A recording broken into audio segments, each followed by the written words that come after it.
안녕하세요. 더바른 컨설팅입니다. 오늘은 사교육을 어떤 식으로 이용하는 것이 가장 바람직한지에 대해서 한번 얘기를 해보겠습니다. 사교육을 어떻게 배치를 해야 되는가. 우선 제가 수성구에서 컨설팅하면서 평균을 한번 잡아봤습니다. 제가 상담한 분 중에 학원 객수가 맥스인 분은 11군데를 보내는 분이 계셨어요. 신기하죠?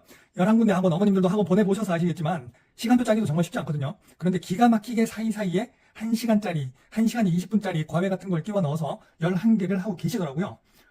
저도 사교육자지만 대단하다고 느꼈습니다. 그러면 평균은 몇 개냐? 여기에 대해서 어머님들마다 생각이 되게 분분하시더라고요. 본인을 기준으로 생각을 하시니까. 제가 만난 학생들 평균은 5.2개였습니다. 대략 5개 정도 다닌다고 보면 되겠죠. 5개면 많으냐 적으냐 그거는 알 수가 없어요. 그 학생의 현재 처해 있는 상황이나 발달하고 있는 상태 그리고 학년에 따라 다르기 때문이죠. 자, 그러면 우리가 사교육을 어떻게 활용하는지를 학년별로 한번 나눠보겠습니다. 우선 초등 저학년 때는 보통 어떠냐? 초등 저학년은 은미체 위주죠. 은미체 위주에 보통 어머님들 뭐 하시나? 영어. 여기서 하나 더 들어가면 사고력 수학 들어가죠. 이게 거의 답니다. 여기에서 이제 뭐 특별한 것들이 나오죠. 뭐 발레 시키시는 분들도 있고, 뭐 스케이트 타는 분들도 있고, 또 뭐 댄스 같은 거 시키는 분들도 있죠. 이 목적 자체가 뭐냐? 올라운더를 키우겠다. 다재다능하고 매력 있는 사람으로 만들겠다. 라는 걸 목적으로 둡니다. 그래서 초등학교 때는 시간이 허락하는 내에서는 보통 이렇게 돌아갑니다. 여기서 뭐 좋을 것도 없고 나쁠 것도 없죠. 전인격적 발달을 위해서는 저런 걸 어릴 때 한번 해보는 것도 좋습니다. 자, 초등학교 중간부터 고학년까지는 어떻게 되나? 은미체를 서서히 줄입니다. 그죠? 다들 그렇게 하셨죠? 그 다음에 어떻게 하죠? 국, 영, 수. 여기다가 뭐 논리문해, 문해교육이 들어가는 경우도 많고요. 여기서 좀 마음 급한 분들은 과학도 시키죠. 근데 이때 과학은 우리가 생각하는 물화생지 이런 개념이 아니고 과학 원리에 대한 호기심을 키워주는 과학 접근식 교육을 뜻하는 겁니다. 이때 뭐 물화생지 시켜도 큰 소용은 없어요. 요거는 목표가 뭐냐? 입시를 시작하겠다는 거죠. 이제 입시 열차에 올라타겠다라는 뜻이 됩니다. 그 다음 중학교 때는 어떻게 되나? 중학교 때는 다 필요 없고 국수영과죠. 국수영과 말고 할 게 없습니다. 제가 가끔씩 보면 중학교 2학년, 3학년인데 태권도 아직 다니는 학생들도 있어요. 무슨 뜻이 있어서 그러면 상관없는데 그냥 뭐 관장님하고 친하고 계속 다니고 싶어서 뭐 이런 경우 있거든요. 입시 개념에서는 그렇게 좋지는 않습니다. 여기서 심화 수학을 한 군데 더 하는 경우도 많습니다. 이건 교육 목표가 뭐냐? 본격적인 선행이죠. 그걸 해야 되는 시기이고요. 이걸 안 하면 할 게 없죠.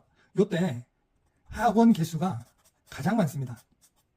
가장 많이 다닐 수밖에 없는 시기. 예, 제가 말씀드린 학원은 은미체를 제외한 걸 뜻합니다. 그 다음 고등학교 때 어떻게 해야 되냐? 이게 중요해요. 우리가 이제 중학교랑 고등학교는 좀 달리 봐야 되는데 고등학교 때는 학원을 줄이는 시기입니다. 이상하죠?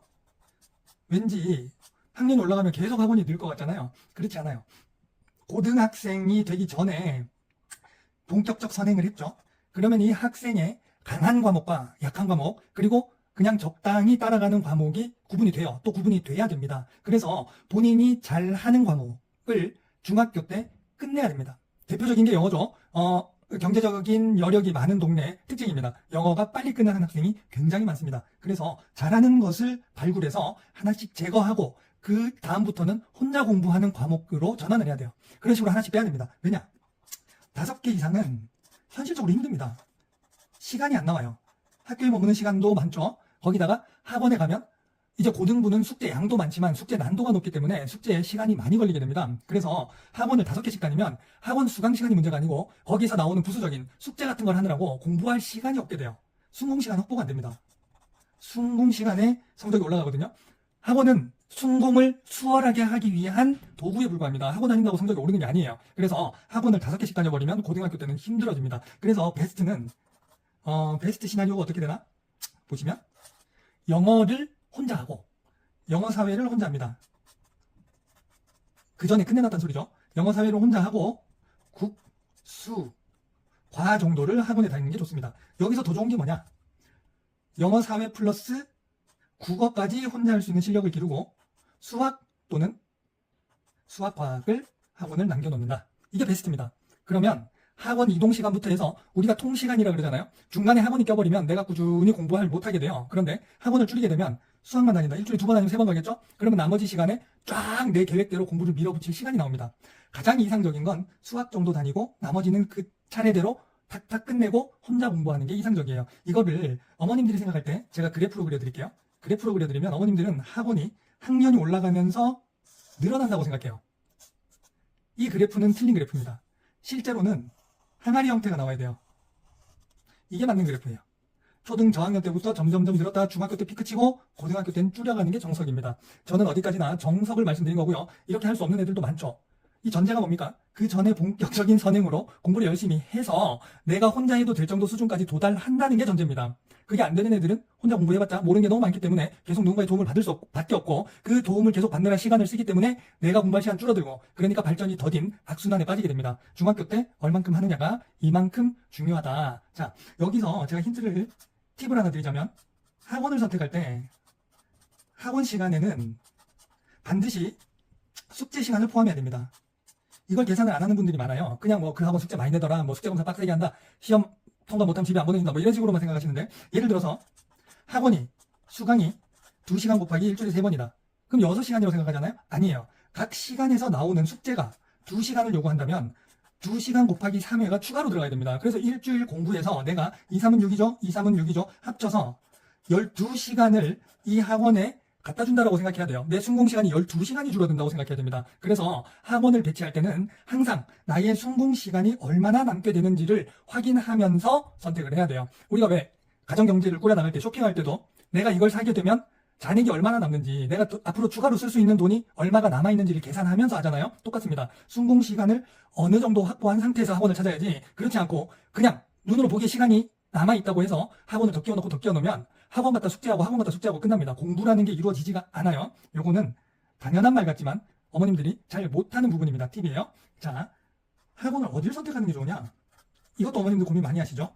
뭐 천차만별입니다. 하지만 대표적인 케이스를 한 2가지 말씀을 드릴게요.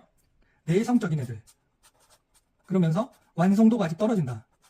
좋게 말해서 완성도고 실력이 없는 거죠. 이런 애들 같은 경우는 대형은 늦춥니다. 이유는 당연하죠. 완성도가 떨어지는데 대형에서 수업 쭉쭉쭉 나가면 못 알아듣는 채로 넘어가는 게 많거든요. 그런데 애들이 소심하기 때문에 질문을 못해요. 그래서 학원 다니는데 구멍이 엄청 많이 나게 된다. 이런 경우는 학생이 아주 숫자가 적은 곳으로 보내는 게, 또 선생님이 이 학생의 성취도를 질문을 통해서 계속 파악할 수 있는 학원에 보내는 게 좋겠습니다. 그 다음, 질문이 많은 아이, 질문이 많고 모르는 걸 못 견딘다, 모른 채로 못 넘어간다, 이런 아이들도 하나 더 있네요. 이런 아이 플러스 자기만의 세상이 있는 아이, 어머님들 이런 아이 많습니다. 짧은 대화를 할 때는 애가 멀쩡한데 어떤 주제에 대해서 깊게 진지하게 대화를 나누다 보면 얘는 왜 이렇게 생각하지? 와, 얘는 진짜 자기만의 월드가 있구나. 이런 아이들 많아요. 자기만의 세상. 이걸 이제 조금 컨설턴트답게 말씀드리면 자기만의 해석 기제가 있는 아이들이라고 합니다. 이 아이들은 소수도 안 돼요. 과외해야 됩니다. 이 아이들은 그렇지 않으면 자기 성격상도 못 견디고요, 학업에서 큰 도움을 받지 못해요. 특히 자기만의 해석 기제가 있는 애들은 다 이해한 것 같거든요. 근데 문제 풀면 자꾸 틀려요. 근데 아이들도 인정을 안 합니다. 얘가 왜 그러한 오답을 하게 됐는지 하나하나 꼬치꼬치 물어서 파내야 돼요. 그거는 다른 학생들과 함께 진행할 수가 없습니다. 참고하시고요.